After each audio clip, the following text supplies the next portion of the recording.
मतलब सिद्ध नाम, सिद्ध करने वाला, कार्य की सिद्धता देने वाला। फिर कहूंगा, अगर दिल में कोई बात है और आपकी वो कामना पूरी नहीं हो रही, बहुत प्रयास कर लिया आपने, कामना सिद्ध नहीं हो रही। श्री शिवाय नमस्तुभ्यम भक्तों, जय शिव शंकर। अपने मन की कामना को सफल बनाना हम सभी चाहते हैं। हम सभी चाहते हैं कि जो हमारी मनोकामना है वो जल्द से जल्द पूरी हो जाए। हम सभी के मन में कोई ना कोई ऐसी कामना होती है, या फिर बहुत से लोगों के मन में ऐसी कामना होती है जो काफ़ी लंबे समय से अधूरी है, पूरी नहीं हुई है। ऐसे में हम सब यही चाहते हैं कि जो हमारे मन की कामना है वो सफल हो जाए, पूरी हो जाए। तो उसी मन की कामना को सफल करने के लिए आज के इस वीडियो में पंडित प्रदीप जी मिश्रा ने बेहद ही कारगर उपाय बताया है। आज के इस वीडियो के माध्यम से पंडित प्रदीप जी मिश्रा ने बेलपत्र से जुड़ी हुई उपाय बताया है।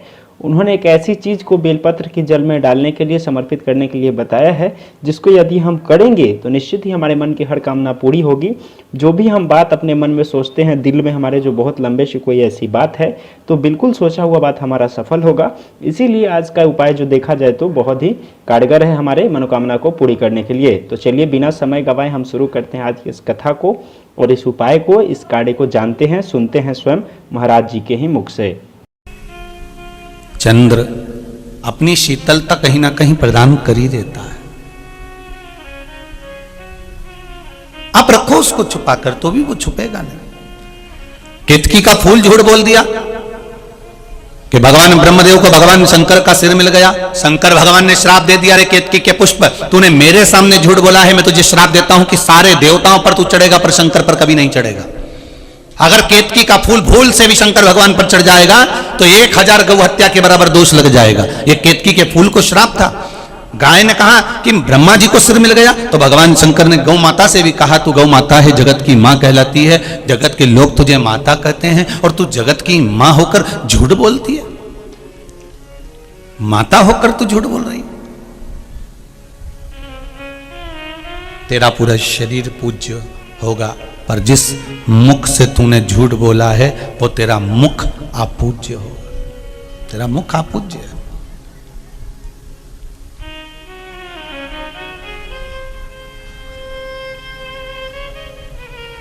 कितना सुंदर भाव कहा गया है महाराज जी। कोई दिन भर झूठ बोले ना,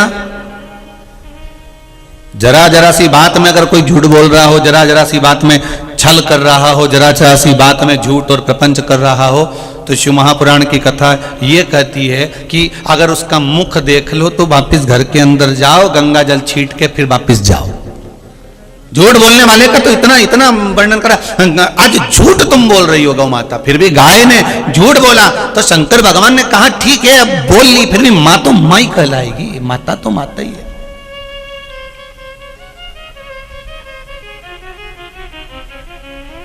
ब्रह्मा जी भी झूठ बोले, और जब ब्रह्मदेव झूठ बोले तब भगवान शंकर ने अपने पैर का अंगूठे का नख तोड़ा, फेंका, काल भैरव को प्रकट करा।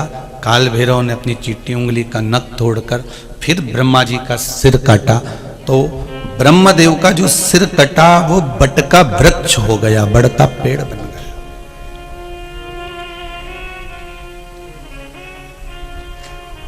एक सत्य ब्रह्मदेव नहीं बोल पाए।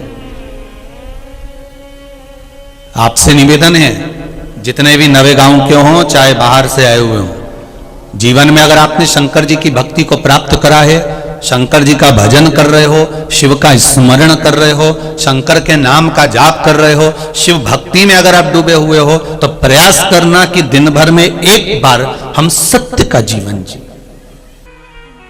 अब कोई आप जाओ और कोई से जाकर कहे कि महाराज हमें बताओ कि पारत का शिवलिंग है तो हम उस पर क्या चढ़ा दें कि हमारी मनोकामना पूरी हो जाए। सफेद शिवलिंग है तो उस पर हम क्या चढ़ाएं कि हमारी मनोकामना पूर्ण हो जाए। काले पाषाण का शिवलिंग है तो हम क्या चढ़ाएं कि हमारी मनोकामना पूर्ण हो जाए। स्फटिक का शिवलिंग है हम क्या चढ़ाएं कि हमारी मनोकामना पूर्ण हो जाए। मां नर्मदा के जल से निकला हुआ नर्मदेश्वर शिवलिंग है, हम उसे क्या समर्पित कर दें कि हमारा कार्य सिद्ध हो जाए। भगवान का एक नाम है अघोर। ब्रह्मा जी को दर्शन दिया, अघोर मतलब सिद्ध नाम, सिद्ध करने वाला, कार्य की सिद्धता देने वाला। फिर कहूंगा, अगर दिल में कोई बात है और आपकी वो कामना पूरी नहीं हो रही, बहुत प्रयास कर लिया आपने, कामना सिद्ध नहीं हो रही, एक लोटा जल, एक जल का पात्र लीजिए, उस जल के पात्र को लेकर उसमें थोड़ा सा लाल चंदन डालकर बेलपत्री के वृक्ष के नीचे और देवाधिदेव महादेव को चढ़ाना प्रारंभ कर दीजिए, शिव को चढ़ाना थोड़ा सा जल। उसके बाद में एक लोटा जल स्वच्छ फिर शिव जी को चढ़ाओ। प्रयास करो बेलपत्री मिले, उस बेलपत्री पर लाल चंदन तीनों पत्तियों पर लगाकर लाल चंदन बेलपत्री के वृक्ष के नीचे समर्पित कर कर उसी बेलपत्री के वृक्ष के नीचे का बेलपत्र वापिस लेकर श्री शिवाय नमस्तुभ्यं बोलकर आपकी कामना कहकर भगवान शिव पर अघोरेश्वर महादेव का नाम लेकर आप चढ़ाना प्रारंभ करिए।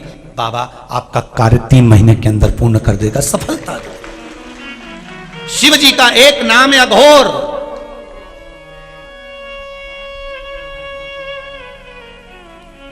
ईश्वर, तत्पुरुष, शिव का एक।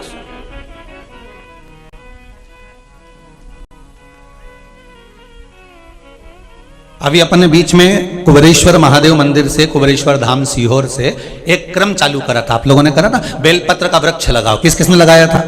हाथ उठाओ जरा। लगाया सबने? अरे बहुत बढ़िया, रख लो वापिस रख लो, बहुत बढ़िया, धन्यवाद आपको। भगवान शिव ओघड़दानी त्रिकालदर्शी कैलाशी अविनाशी शिव कह रहे हैं, शंकर की कथा कर रही है, ओघड़दानी त्रिकालदर्शी कैलाशी का चरित्र कह रहा है कि आप जिस शिवलिंग में पूजन करने के लिए जा रहे हो, जिस शिवलिंग का आप आराधना करने जा रहे हो, उसका स्मरण आपकी चित्तवृत्ति में होना चाहिए कि हम किस शिवलिंग में पूजन कर रहे हैं और वहां जल चढ़ाने पर हमें किस किस चीज की प्राप्ति हो, हमें क्या क्या मिल रहा है, हमें क्या क्या प्राप्त हो रहा है। तो काले पाषाण के शिवलिंग में कौन कौन है, जरा जम के बोलिए, ध्यान आया कि नहीं आया? कौन कौन है उसमें? ब्रह्मा, विष्णु और शिव।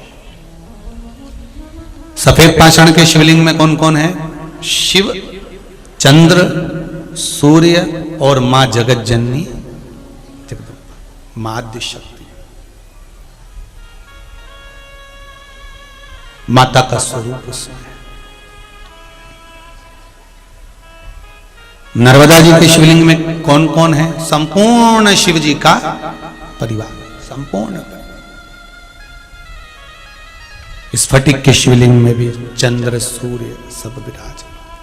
भारत के शिवलिंग में मां आद्य शक्ति, शिव, 64 योगनिया और कुबेर उसी के अंतर्गत विराज। शिवलिंग। अब एक शिवलिंग और होता है, कईयों के घर में पुराने समय से चले आ रहा है। कौन सा शिवलिंग है? तो कहा महाराज जी हमारे यहां तो पीतल का शिवलिंग है किसी किसी के यहाँ? जरा हाथ उठाओ जरा। है? अब देखो कितने लोगों के यहाँ, अगर कथा रह जाती, छूट जाती तो आपको लगता कि ये शिवलिंग का कोई महत्व गुरु जी ने नहीं बताया है। पीतल का शिवलिंग। और पीतल के शिवलिंग का वर्णन किया है महाराज, उस शिवलिंग के अंतर्गत भगवान देवाधिदेव महादेव स्वयं नवग्रह देवता के साथ में, धातु के जितने शिवलिंग होते हैं, धातु के जो भी शिवलिंग हो, चांदी का, सोने का, आदि जितने शिवलिंग धातु के होंगे, सारे शिवलिंग के अंतर्गत भगवान शंकर नवग्रह देव के साथ में, उनकी अर्धांगिनियों के साथ में, उनके कुल के साथ में विराजमान होते हैं। हमारे जो पुराने लोग हैं ना, पुराने जो घर के बुजुर्ग लोग हैं, जो पुराना शिवलिंग रखते थे पीतल का, कोई ऐसे ही नहीं रख देते थे कि आप लोगों में, आप लोग तो सोचे कि नहीं साहब हमारा पीतल का शिवलिंग है, हम तो इसको हटा देंगे, ना भारत का शिवलिंग या पत्थर का शिवलिंग या पाषाण का शिवलिंग या स्फटिक का शिवलिंग लेकर आएंगे। तो ये बात तब छोड़ दो। आपके घर में जो शिवलिंग है, आपके घर में जो शिवलिंग विराजमान है, आप तो उसकी आराधना करो। ब्रह्मदेव से कहकर भगवान शंकर ने सृष्टि खंड को आगे बढ़ाया, सृष्टि की रचना करना प्रारंभ करा। जब ब्रह्मा जी सृष्टि की रचना करने के लिए प्रारंभ हुए, तब देवता इतने प्रसन्न हुए कि ब्रह्मा जी और भगवान शंकर का गुणगान गाने लगे। जैसे ही गुणगान करने लगे तो भगवान शंकर के जो आनंद भाव में रहने वाले गंधर्व थे, जो भगवान शिव की भक्ति का आनंद सुख प्रदान करते थे, वही तुमरुका जी आज शंकर भगवान के भजन का नाद कर रहे हैं। शिव जी के 5 मुखों का वर्णन तुमरुका जी ने करना प्रारंभ करा। बहुत ध्यान देना महाराज इस कथा को। सारे मंदिरों में शिव जी के साथ में माता पार्वती है, केवल एक काशी के विश्वनाथ जिनके मंदिर में पार्वती जी की जगह, पार्वती जी के सम्मुख में मां अन्नपूर्णा है। कौन सी माता है? अन्नपूर्णा।